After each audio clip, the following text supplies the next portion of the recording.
pharmacology of substance use, let Kelsey let me know. All right. So on a little different topic today, we're going to start the first of three on supervision and ethics. And so we're going to take a look at ethical issues that relate to substance abuse counseling supervision. So I should fix my screen. So here we go. So can you see my screen now, Lenore? Okay, supervision. All right, you see the PowerPoint? All right, good. So this we're going to talk about, and this will be the first installment of that. And so I don't have any disclosures, and I don't represent medical advice or legal advice, but we'll talk a little bit about this. So here are our objectives. We're going to talk about some of the overlap between ethical and legal issues as they relate to clinical supervision specifically. And so folks who do supervision of some kind, this is particularly important to you. We'll talk about today some ethical principles or considerations related to supervision, and then some core competencies that all supervisors should have, and some ideas about that. Partway through, I'll probably stop and open it up for questions. And at the end, we can hopefully have some time for some additional questions. So here we go. So this is what supervision looks sometimes.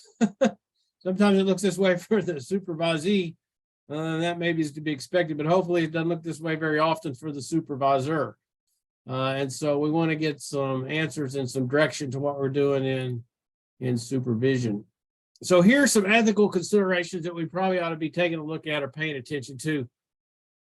So the first one is related to liability. And so this is the one that, where people generally get sued over. And it has to do with doing something or not doing something that they should have. We'll take a look at that. The second area where people are vulnerable who are supervisors is this dual relationship. And even in spite of the fact that we talk about dual relationships and boundaries and supervision, I can think in graduate school and past graduate school and and since I've heard about graduate school and other kinds of situations where boundary violations and just particularly just boundary problems really derailed people's supervision, and of course supervisors are responsible and they become liable for that. One we don't think so much about in supervision ethics is informed consent, but we need to take a look at that from several different angles. And then confidentiality. Talk a little bit about confidentiality. Confidentiality is owed to the patients, is owed to the supervisee, both if you're and if they're in an educational setting, that becomes a point of confidentiality too. That's FERPA. So we'll talk maybe a little bit about that. We're going to talk a little bit about competencies, a little bit about assessment, performance, and feedback. The last of the three sessions will talk specifically about feedback and performance evaluation. But this is an area where people get in trouble. When you read the literature about what do people get sued, supervisors get sued over, what's the number one, problem? It's really quite simple, and you'd think it'd be easy to fix, but it's they didn't meet with me enough. They didn't meet with me. The supervisor got busy doing other stuff, and we didn't have our regularly scheduled supervisory meetings. That's the most common complaint, most common kind of ethical problem. And it's surprisingly enough, when they do, read the literature and they do kind of retrospective studies of people's supervision, some of it's graduate level supervision, academic supervision, some of it's licensure supervision after. It's really disheartening to see how many people, did not think they had really good supervision or were disappointed with their supervision. So reason to talk about it today. So let's talk a little bit about liability. So there are basically kind of a couple of kinds of liability you need to know about. So direct liability is a situation where the supervisor is directly responsible, generally speaking, for something they did or did not do. In other words, they had an obligation to the patient, they had an obligation to the supervisee, and they failed to do that task or that act. And so that's That one we'll talk about here in a little bit more, and that's one we kind of know of. Non-delegable liability is the idea that, you're a program director or you're the director of a clinic or something, and something goes bad, and you're the guy on watch or you're the gal on watch, and so it falls to you, and there's no way to delegate that. So, you're the director of a residential treatment center, you're the director of a hospital, you're director of a community-based mental health center, something like that. And in case of supervision, you have a supervisor, and then a supervisee, you're doing something wrong or something, and it affects patient negatively. You can't say, well, I'm the director and I didn't know anything about that, because it all falls under your responsibility. So there's some things that you just can't delegate liability for. Vicarious liability is going to be liability that, it's kind of like non-delegable liability, but it's something that by the nature of your relationship, you become responsible for. So let me give you an example. So I read a case. This is a brief album law book or ethics book. And basically there was a guy who was in a residency program, child residency program, I believe it was. And so as many child fellows do, they were moving from one setting to the next setting. They'd be an inpatient, and then they'd be in an outpatient setting, they'd be in a medical setting, they'd be different kinds of settings, working through their fellowship, their residency program. And so his guy had a supervisor who was offsite at another clinic, and was kind of like an adjunct kind of faculty or volunteer faculty, but from time to time supervised child fellows or residents when they were at their clinic. And in the course of the supervision, the resident said that they're having dreams and thoughts, intrusive thoughts about molesting children. And the supervisor at that clinic didn't do anything with that, and settled. Later on, they became known that this resident or this child fellow had abused children in one of the centers. And so the guy who was the faculty who was supervising him, who failed to report that up the chain to his residency or his fellow program director, was vicariously liable or had non-delegatable liability in that case, because he knew that this person was at risk. Person talked to him about having these intrusive thoughts and impulses, and nothing was done. And so in the event, the courts decided that he was somewhat responsible or had some vicarious liability for putting those children at risk. So anyway, that would be an example that I've read in the literature. So direct liability this is something you should or shouldn't have done. It's clear cut. Non-negligible is you can't delegate that. And vicarious liability is, you have some liability just by the nature of your interaction, something maybe you didn't do. So someone in a position of authority or responsibility, so supervisor responsible for an act, assistant trainees, stated another way, supervisor ultimately legally responsible. Now that's important kind of to note, is even like a LMSW who, is able to bill Medicaid, sooner care, independently as an LMSW if they're working in a facility kind of arrangement. They're still practicing under the supervising LCSW's license. In other words, when you're supervising somebody, you're loaning them, you're spreading your wing out over and allowing them to practice. So in that case, you're ultimately responsible for the quality, the conduct of their practice. And so in that case, you just take that very seriously, that, you're whether you're billing independently or not, if you're under supervision, you're ultimately responsible for the conduct of their counseling, psychotherapy, their professional activities. So, sorry. So, dual relationship. I was looking for something else in here. I must have left that slide out. So let's talk about the law just quickly. So, there's basically three kinds of law. So there's criminal law. We all know about criminal law, and criminal law is the idea that you hurt somebody, you break the law, you murder, you steal, those kind of things. And we don't need much explanation of that. Then there's civil law. And civil law is where you harm someone. And so you go to court for a preponderance of evidence that you did something by commission or omission commission is being something you should have done that you didn't. I should have asked that question, or I should have prevented them from doing that. I should have taken action. That's commission. Omission is I didn't do something that I should have done. So I didn't ask questions. I didn't do that. So you omitted something you were supposed to do, or you did something. Let me back up. If you commission would be like, I did something to hurt you. So actually, I had sexual relationship with the supervisor, or I actually exploited the supervisee in some form or fashion. So you actually did something. That's commission. So I committed it. Think of it that way. Omission is I omitted. I was supposed to do something and I didn't. I should have I should have asked these questions. I should have checked on that. I should have read their notes. I should have done that, and I didn't. So that's going to be civil law. So that you go to law, you go to court to prove that somebody did or didn't do something that they were supposed to do. So basically, there's three things in. So you have to have a duty.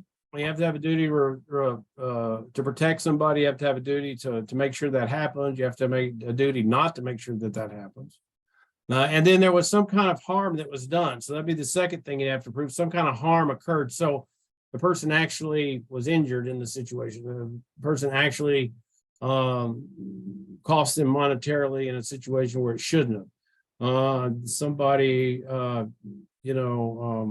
lost life, limb, the eyesight, those kind of things. So this is some kind of harm was done.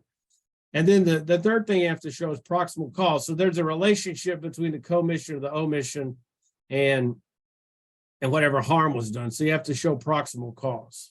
And so those are the three things you're looking at when you're talking about civil law. So you need to think about those. So is there a direct relationship between what I did and whatever harm occurred with the patient or the supervisee, and was that a commission or was that an omission? And then the last thing is regulatory law, and regulatory law is really Medicare rules, Medicaid guidelines, state line guidelines, licensure guidelines, those kind of things. And so if you're not billing correctly, if your supervisee is not billing correctly, then you could be breaking some regulatory laws, False Claim Act, and some of those kind of things. And then as a supervisor, you'd be liable too. So I wanted to back up and kind of go over that. So those are the different kinds of laws, the different kinds of liability that a supervisor may have. And then talk about dual relationships. So this is probably the number 2, 3 thing that gets people in trouble. And that's having dual relationships between the supervisor and supervisees. So we all kind of know that it's not appropriate and it's harmful and you'd be real in trouble in terms of your licensure and civil court. If a supervisor is sexually exploiting or in a sexual relationship with the supervisee. So we know that. So these are the kind of things we think about. So the primary relationship for the primary goal, the primary role for the supervisor is primarily professional. So it's a professional activity. It's not a mentoring relationship, although mentoring may be a part of it. We'll talk about that in the third visit too. But basically it's a primary relationship, and it's a professional relationship. You have a duty that you owe both to the supervisee and to the patient. And because of the status and the power that the supervisor has, there is this potential for exploitation or undue influence with the supervisee. So things we don't think about is, my kids, I'm not saying you shouldn't do this. I'm not saying anybody's going to make a deal of this. I'm just saying this falls into this second category. My kid's selling Girl Scout cookies. And so I happen to have a stack of them in my office. And when all my supervisees come in, or it's time for group supervision with my supervisor, you could certainly buy some Girl Scout cookies from my daughter or from my son or whatever else it is. And that's probably somebody will say, oh, that's a minor thing. That's not exploitation. It's on that slope. It's on that slope. So you have to be careful with those kind of things. You don't supervise a spouse or relative. You'd think that would go without being said. Depending on the model that you use, there's this gray line between personal counselor and supervision, but basically the supervisee is not your patient. They are in a different kind of role, and you have a different kind of relationship with them. Generally, we know that, certain kinds of personal things influence or impact, counselors. And so that may become part of what's addressed in the supervision, but it's not personal counseling, and it's not psychotherapy for the supervisee.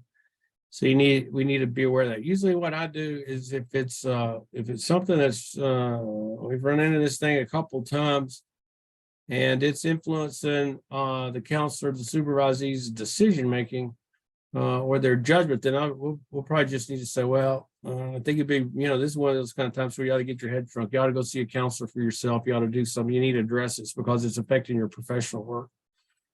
So that's generally where I'd draw the line. If we've determined that a person's had some kind of trauma or they've had some kind of experiences that affect their ability to work with folks, then we identify that, and then we encourage the person to go address that with a therapist of their own. Obviously, you don't supervise a supervisee. You don't sponsor a supervisee. That you'd think that would, but those kind of things happen. And you have to be really careful of this friendship. And the way that I see it typically is that somebody they've got a friendship, they got a dual relationship, they got a friendship going on, and somebody gets their LMFT or they get their LPC, they get something, and they know a friend has been a friend of theirs for a long time. Maybe they were a nurse and now they're going to be an LPC or going to be a social worker or something like that. And they've known this person for a long time and they ask them to do the supervision. That's probably not a good idea. Now then, so you supervise people for a long time over the years.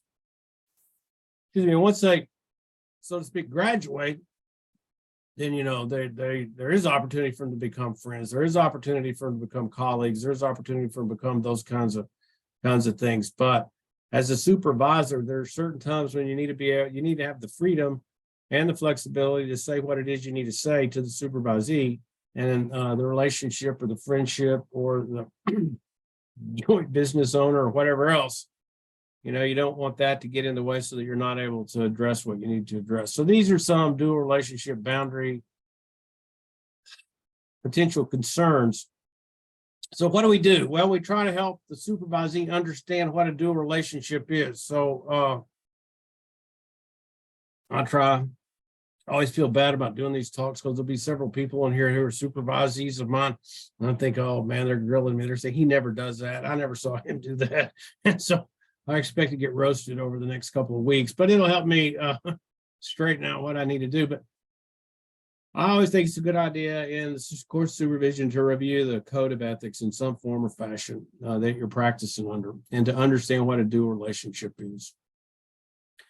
And then help the supervisee identify dual relationships, potential dual relationships, and then learn how to manage those. There are some situations where it's obvious that it's a dual relationship. It's not necessarily a boundary crossing. It's not necessarily pose some problem in terms of the violation of ethics. But here, it's going to be dual. Our kids are on the same soccer team, so that'd be a dual relationship. So helping the supervisee understand that, learn how to manage that, avoid it when possible, and teaching them there's some good screens. So however the relationship is, it's going to be. Is it legal? Do you feel like it's balanced and even?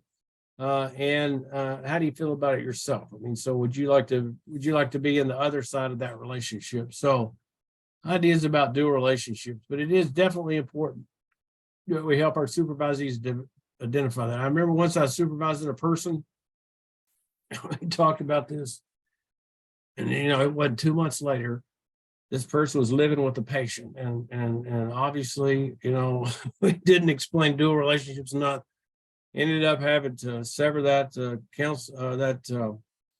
that supervisory relationship, ended up having to dismiss the person, ended up having to report to the board. So these things can sneak up on people if you don't watch it.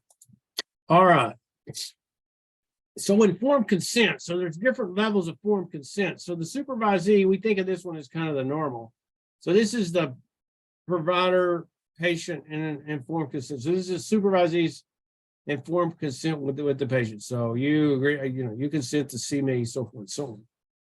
And then the patient needs to consent that the person that's seeing them is under supervision. So whether that's, I'd encourage, if you don't have a form for that, then I'd encourage you to make sure that, you tell your patients, the supervisee, you tell the supervisee, when you see the patient, you tell them, I'm under supervision for LPC, LADC, or whatever it is, and that the patient understands that. And if the patient has questions about that, you discuss, well, what does that mean? And then if you don't have a form that you signed, then that gets put in the record that you discussed or provided informed consent for the patient that the provider was under supervision, and the patient agrees and is okay with that. And then there's a supervisee who consents for supervision. Now then, usually there's a contract or a form or something that's filled out that implies informed consent.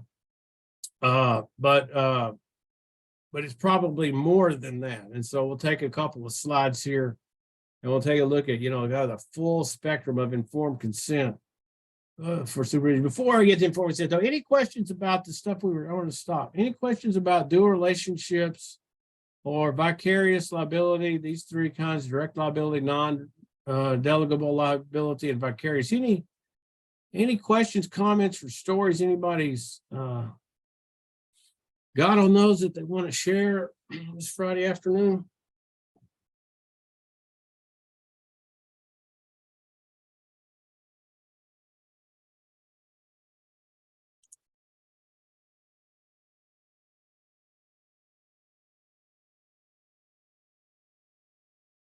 Lenore, you got anything? Not that comes to mind. I just, as much as I hear this, I still think it's pretty interesting. And I sit and I think of situations that I've seen happen that I think, not a good idea. All right. Anybody else? Got a thought? All right. So we'll move on to informed consent. So I can see how this stuff happens a lot in smaller communities more so, because there's fewer opportunities for people to get supervision. So the likelihood that people are going to know each other and stuff like that happens a lot more, I think. It does. Smaller communities, you may go to church, your kids may play on the same teams, you may go to the same schools, any number of kind of things like that. And I'm not saying that it's wrong to do it. I'm just saying, even with the supervisor and the supervisee, just like with the patient and the counselor, there needs to be some discussion about the fact that this represents a dual relationship and how are we going to manage it. Right. Yeah. So thanks for that. Okay. So let's take a look at informed consent. This is between the supervisor and supervisee. So this is informed consent.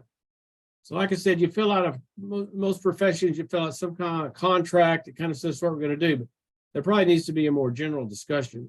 So what are the goals of supervision? And, some of the contracts will say, what are the goals you're going to focus on, or what are the kind of things you want to do. And that's good.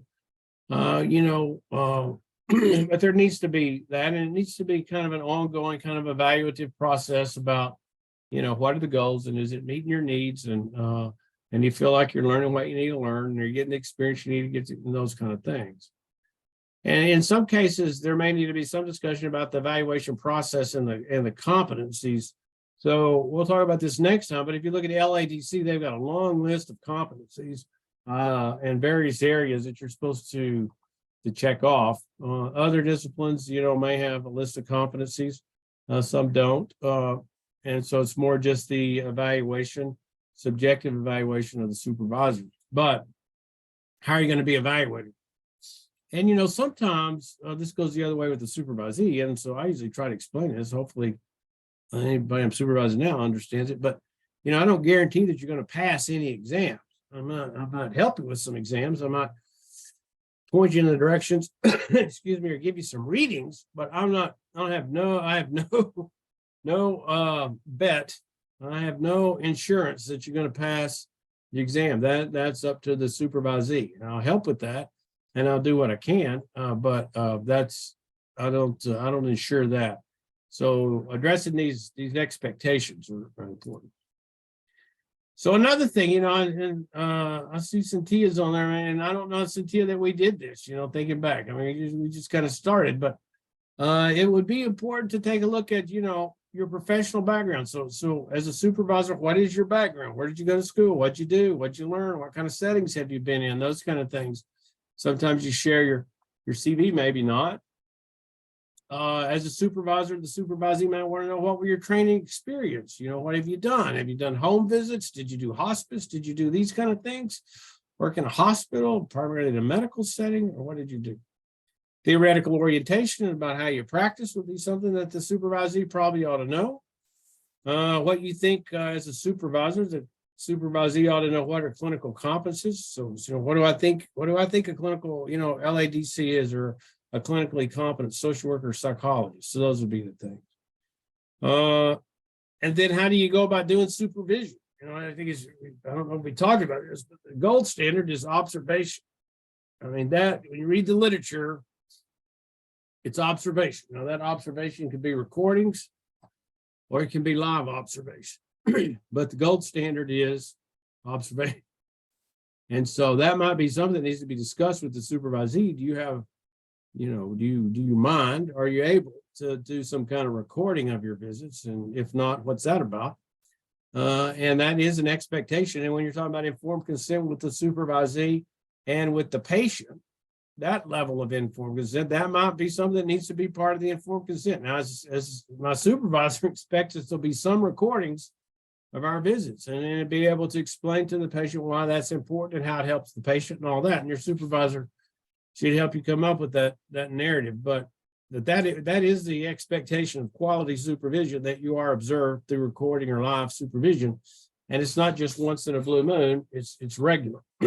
And so those would be some of the kind of things, supervisor competence and, you know, have you had courses in supervision? Have you had readings in supervision? Were you supervised? How were you supervised? All those kind of things. So very important to go over this. And then the organizational philosophy and mission, particularly if you're working with somebody who's in a different agency and you're coming in as the outside consultant. So what's the process is, you know, from time to time, I ask people, do they read? Some people say they don't read. And so it's kind of, okay, well, I guess we'll have to figure out another way to convey information to you. You know, what's the format? How often? If you're charging, what are the fees? It's very important to get all that kind of stuff down. When I used to do supervision at large, I had a little contract that kind of specified the fees and kind of specified how things were paid. And sometimes people paid, you know, whatever it was per supervisory sessions. And sometimes we had an agreement where they paid so much per month period. And then I ensured that we got enough supervision in to keep them going unless they, you know, got sick or canceled or something. You know, format of supervision. Sometimes you don't go over this, but, you know, so what's the process for it? You know, you're going to present cases or you're not going to present cases. You're just going to talk about stuff, or you're going to look at clinical notes, you're going to review their notes, all those kind of things. If you're working with somebody who's in an agency outside of your own and you visit that agent, you're going to have opportunity to look at their policies and procedures.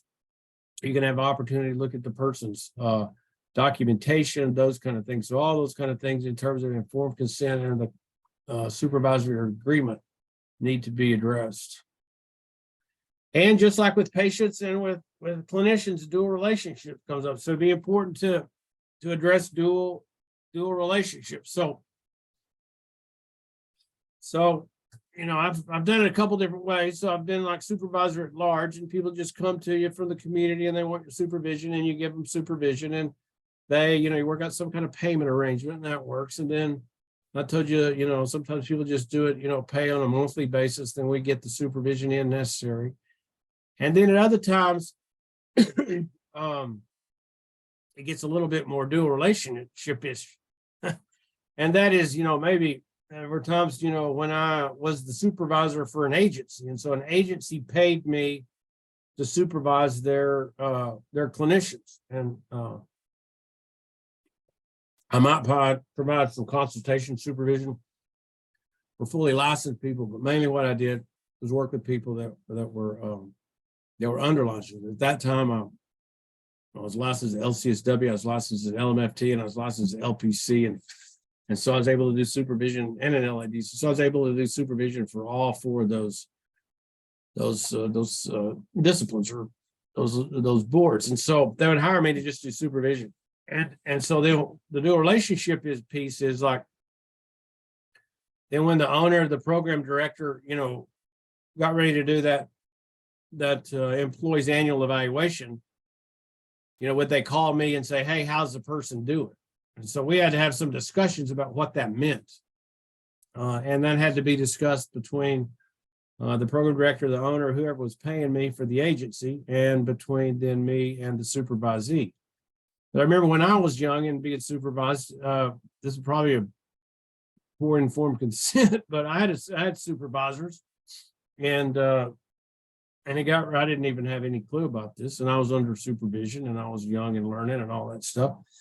And so I had a supervisor, a consultant from Dallas, who came out to Abilene and consulted on a regular basis and watched what I did, and was quite involved. And I didn't know this, but it was time for recredentialing. It was time for annual evaluation. And he, in passing, just said to me, well, I wrote your letter. And I said, what letter? And he said, oh, yeah, well, for your annual evaluation and your recredentialing, I write a letter that tells about, how you're doing, and, are you on target, and what are your goals, and what are your problems, and what are your deficits, and how you addressing those, and all that kind of stuff. And I said, really? I said, was it good? And he said, yeah, it was good. Luckily, it was good. But the point, and he was a great guy and is still a mentor of mine. But the point is that was never discussed with me ahead of time. And so if that's going to be part of the deal, that needs to be discussed. If you're providing supervision for people, and your employer is going to expect you to have input into those people's performance evaluation or any other promotions or anything like that, that needs to be discussed. Now, even a little bit more dicey is there are times when I was, an administrator at a hospital, clinical administrator, something like that. And so I wore all the hats. So I was their employer, I was their supervisor, and I was their licensure supervisor. So here again, in those cases, it's really important that you get all those boundaries kind of decided, and you explain to people how it's going to work. And, usually we don't think about this. We don't want to think about this, but if you have significant violations of ethics, as a supervisor, you probably, I think you are obligated to report to the board that you've had a supervisee that is violating, just like I mentioned earlier. If somebody's violated the ethics, and you may have to report. That'd be the last thing you want to do. Sometimes you just have to do that. So those are kind of dual relationships at the agency level that are probably important to get worked out. Here we talked about in the profession. So performance evaluations, what's the due process? If, rarely have I had to give somebody, a really poor evaluation and went back to the licensure board. You really hate to do that. But if that was to happen, what would be that process? And what would be due process? What are your standards? It comes in more with agencies. Like I was talking about a minute ago, when you're kind of the supervisor consultant for an agency, you get into things like somebody's always busy and they can't make supervision. They're paying you to be there, but the person's always had a crisis. The counselor's always got a crisis, always got something where they can't make it. So in that case, you'd think you'd need to tell the agency who's paying you, hey, out of the last 8 or 10 visits, they've only made 3 or 4 of them because they're too busy, got a crisis all the time or something like that. So these kind of things need to get worked out with the agency and get worked out with the profession. So everybody's clear. Generally, what I do with supervisees is if there's some question, even if I think I know the answer, I don't answer it. I tell them to contact the board, and I do that for several reasons. One is they need to get familiar with, and they need to get comfortable with calling the board and asking them when they got questions.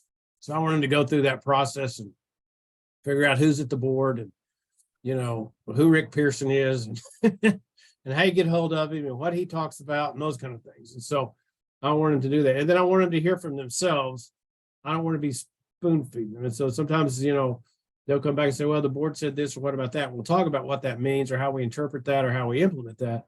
But I want them to get in touch, get used to getting in touch with the board, talking with the board on those kind of things. So a little bit about confidentiality. So we'll go from informed consent to confidentiality. So, well, before we do that, any questions or thoughts on the whole idea of informed consent and supervision, and any aspect of informed consent and supervision?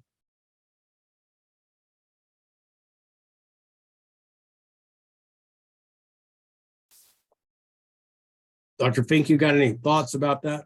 You've done a lot of supervision over the years, both in graduate school and outside.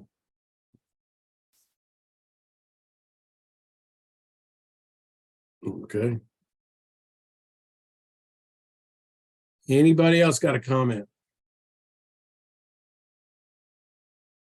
All right, we'll move on to confidentiality. So yes, you probably owe confidentiality to your supervisees, both in terms of personal details that they might tell you about themselves or their lives, and in terms of just general confidentiality. So just like with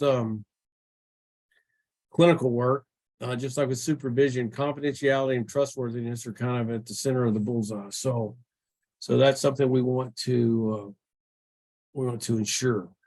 Now, as a supervisee, you know, you owe even if it's not your patient, but you come to know information about a patient through the supervisee, you have a HIPAA obligation then to safeguard that information, to make sure that it's not broadcast, it's laying on your desk, or that you talk about it with somebody. Just because you heard about it through a supervisee avenue doesn't mean that you don't have HIPAA in regard to a patient, just like in any other case. So in terms of the patient information, you owe the obligation to HIPAA. As a supervisee, of course, you know, you'd have duty to warn, and then you have the obligation to follow the policies and the procedures of the agency, whatever the agency is. So example, that would be like, you know, agency in terms of reporting child abuse or something like that, the agency may have a policy. So it's your responsibility to do it, but you need to follow that agency policy in terms of how you go about doing that. You let your supervisor know, you let the director know, you let somebody know that you're going to do that. They may sit in with you while you do that. You may fill out a form or whatever else it is. So you have that, and then the supervisee with patients, you know, duty to warn. Of course, that would always need I would think you'd always want that to do that in conjunction with your supervisor. At least if I was your supervisor, if I was a supervisor, I would want duty to warn to be done with me, not something kind of, you know, oh, by the way, kind of information. Then the supervisory relationship or information. So you have to be careful that you're not sharing supervisee information with other supervisees if you're doing group or anything like that. You know, so making stuff up. But, you know, if you got 3 or 4 people you're supervising, and, you know, one of these persons you're supervising is going through a divorce, and off the side or part of their supervision, they talk about the divorce. They talk about how it's difficult. They talk about, you know, they're angry at men or women or whatever else it is. And so, you know, you're not doing personal counseling, but you're talking with them about what their experience is and how it affects their professional lives and things they need to do to, you know, to guard against it, having an adverse relationship on their, you know, patient relationship. And then when you get together in group supervision, you wouldn't want to offhandedly say something about the supervisee's divorce or anything like that, but that would be betraying confidence. And so you wouldn't want to do that. And then if you're in an educational setting and folks are in practicum students, you're supervising them, and as part of their educational experience, you got the FERPA that you need to think about. So, you know, if you're a group of, you know, if you're supervising a group of, you know, in your agency, you know, MSW, LC, LADC, or, you know, students or something like that, and the field placement or the liaison came by and, you know, said how they do it, and y'all are talking about the students, and, you know, old Mike here, he's having trouble passing his exams and he's kind of on the bubble. It'd be a big mistake then, you know, in your group supervision or talking with someone else to say, you know, Mike's having trouble getting passing his qualifying exam or whatever. So that'd be an example of FERPA. So you want to, if you're in an educational setting, you're working with folks who are still, you know, in an education program, and you find this information about their education, you need to safeguard that. And then when I call critical information requirements, and that's just between, you know, the supervisor and the supervisee, what is the information I always want to know? And so if somebody says they're going to kill themselves, I'm not saying this is the case, but if somebody says they're going to kill themselves, it's going to be a suicide attempt, something like that, then that's critical information. As a supervisor, I want you to know. I want to hear about that. Or like we were talking a minute ago, I'm gonna feel like I need to report child abuse. So that's fine, but I want to know about that. Tell me what's going on. Another one would be, you know, some patient ever says, you know, I'm getting an attorney and suing you. I'd be critical information. You bring that to me right now. That's one of those deals where you you call me at home and you tell me what's going on so we can talk about it.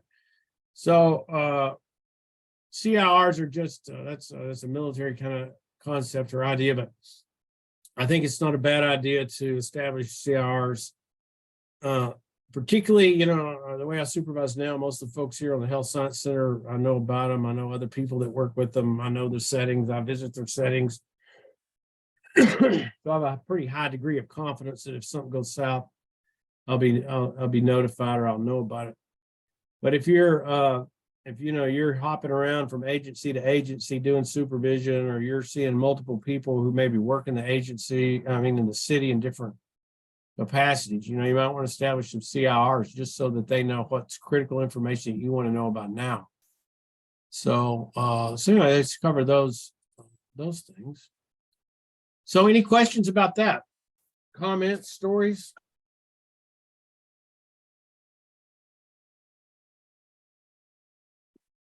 All right. Let's talk about competencies for a little bit. This comes from Munson. Munson is a doctoral level social worker, practices up in the Northeast, and written a couple of books on supervision and on clinical practice, and seemed to be a good guy. He's out at the school of social work at OU several years ago, multiple times, and visited there.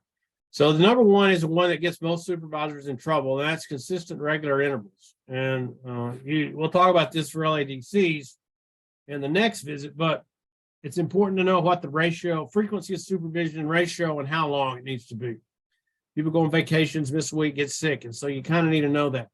But that is the problem for most supervision, is that it's not given in a consistent and regular fashion. And particularly in agencies, this happens. Or maybe having somebody's in a private practice and they consult at agencies and provide supervision. Or it could be that you're in your agency and you're supervising a couple of people, and administrative things come up, and regulatory things come up, and crisis and meetings come up, and you have to get a hold of your supervisor. You say, I can't make it this Friday at 2 o'clock. Let's meet on Monday, and then finds out Monday's a bad day. And so before you know it, 4, 5, 6 weeks roll around, supervisee's been chomping at the bit or got a problem they didn't even know about, and you haven't seen them. And so that, if you're going to supervise, you need to make sure that you're available for consistent, regular supervision at the appropriate intervals for the appropriate ratio. And it should be growth oriented, and just like we were talking earlier, it respect personal privacy. So the kind of things you do in counseling, psychotherapy, or deal with difficult personal kind of things that people experience, and as people we experience difficult personal kinds of things, and those two things intersect. And as supervisors, we need to be aware of that. We're not supervisee's personal counselor, but we need to be aware of that. We know how to address that, and that people grow at different rates professionally. Some, grow like a weed and then, plateau, and some, it's hard to get off the ground and then they tend to grow and plateau. You don't want to see somebody who plateaus, immediately, but, and the other thing we'll talk about in the next session is just the whole idea of professional growth and development. It really doesn't matter whether you're a barber or whether you're a lawyer or whether you're a counselor. There's a certain kind of professional trajectory for professional development. Knowing something about that. And supervisees, they're owed some, supervision is technically sound and is well-grounded, not just something that's kind of off the cuff. Next time we'll talk about models of supervision a little bit. And, one of the things that's clear, maybe it's in the next slide, is that just because you can do psychotherapy well, or you're a good counselor, doesn't necessarily mean that you know how to do supervision. Supervision is a set of skills. Talk about that in here in a minute, I think. But it's a set of skills in and of itself that needs to be learned. So you need to be clear about evaluations. A lot of times, that's one of the things that people get in trouble about, is they weren't clear to what the supervisee, or there were misperceptions about how you're going to be evaluated, what that evaluation consists of, and how it will be dealt with. So getting that out early on is important. Supervisors should be, skilled in clinical methods, but trained in supervision. So supervision, not something that just comes naturally. So when I was starting out, the AAFT, I had supervision of my supervision for 40 hours where observation is a standard. And so my supervision had to be recorded. And then I sat with my supervisor and they critiqued my supervision methods and all that. In addition to that, I had a 40-hour course from AAFT on supervision. So we looked at all the literature and had to write a philosophy of supervision, how you dealt with that kind of things like that. So there's training to be done in supervision. Some people may be more inclined to be able to supervise, but there are techniques and there's knowledge base for supervision. So this is borders, and he talks about these 6 things, and this is a good way to think about it. And we just talked about this. So some knowledge or expertise in counseling development. In other words, how do people develop as counselors? And then something about supervision methods and techniques. Then you'd be skilled in terms of the supervisory relationship. Generally, as you look at a supervisory relationship, the kind of general trend is people come in. It's like, tell me what to do, tell me what to do, tell me what to do. Did I do it right? Did I do it right? And that goes on for a while. And then eventually people begin to develop more skill. And it's kind of like, well, just tell me what's going on. We'll do some consultation. Maybe there's some didactic teaching and instruction and coaching that goes on in the middle there where I'm actually showing you how to do this, or I'm actually watching you how to do it. Remember, observation is the gold standard. And then, in the latter phases of supervisory relationship or time with the supervisor, they should be able to function, pretty well. And they should be able to come back and know when they need help or know when they have questions. And they may be on to more advanced skills, like some program development, some evaluation kind of thing. We'll talk some about Bloom's taxonomy in the last one. But so that's the relationship. And then, like we're talking about today, ethical, professional, legal kinds of things related to supervision, evaluation skills in terms of how do you evaluate people and how do you get people feedback. We'll talk about that in the last, I think that's number 3. And then administrative skills in terms of being able to manage, show up on time, be able to document correctly, be able to, tell them what your philosophy is, how you want to go about doing this. So those would be Borders' ideas on the 6. So that takes us with about 10 minutes left. I would really be interested to hear about folks' supervision experiences as supervisors or supervisees, things that they think went well or didn't go well, or things that they wish they would have been different. And I know I've got a couple of people on here who I supervise or are supervising, so I'm at some risk here. Or experiences you've had. So we'll take a few minutes and give you the opportunity to share.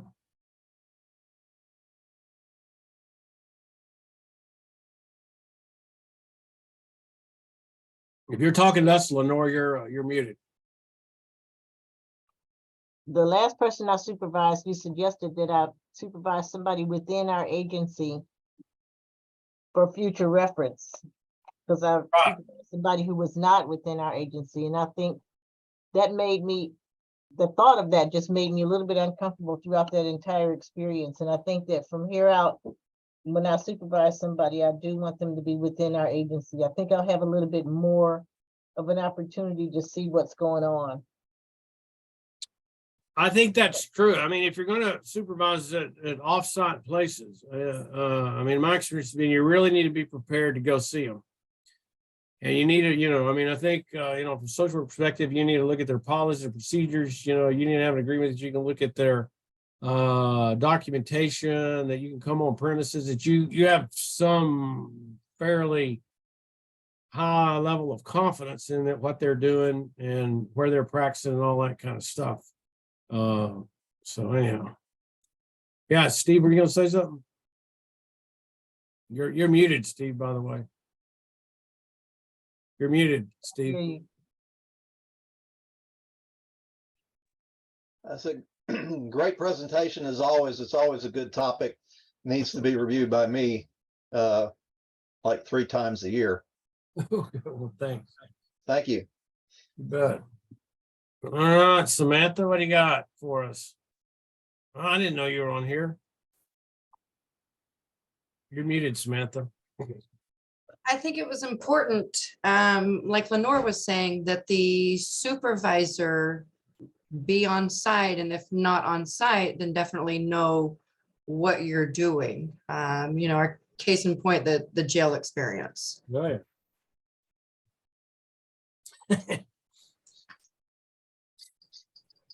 Yep, that's a good point. All right.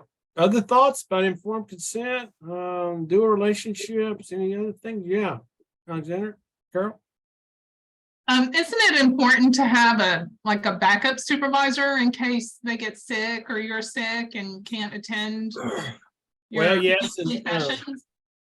I think that's a good point. I think some professional groups, licensure boards allow for secondary supervision. So you can have a second one listed. I'm trying to think who that is. That may be social work. I don't know. I know that the LADC one, I believe that agreement says that you're available as a supervisor, 24/7. And that's pretty heavy lifting. So you may want somebody, a record. And then I think that if, supervision for LADCs, if it stops, maybe social work, but or LPCs, I can't remember, but if it stops for more than 2 weeks or something like that, you're supposed to notify the board. So yeah, I think having some backup system, you're going to go on vacation or something like that. With cell phones, they can call you in Hawaii, but it'd be good to have somebody local who helps you out if you need it. I mean, back to the agency, that's one good reason to be. You might want to think about just, supervising within your agency. Good comments. All right, who else got a comment, a thought for us? Well, we've used all but 5 minutes, and so I think that's okay to give that back to you. Go ahead and start your weekend just a tad bit early, unless there's something else anyone wants to ask or questions. I'm good. It's a nice day out there. Time to get outside. I agree, Steve. Let's call it quits, and we'll see y'all next week. How's that? Hey, thank you. Have a good weekend. You Thank bet. you. All right. Bye-bye. Bye.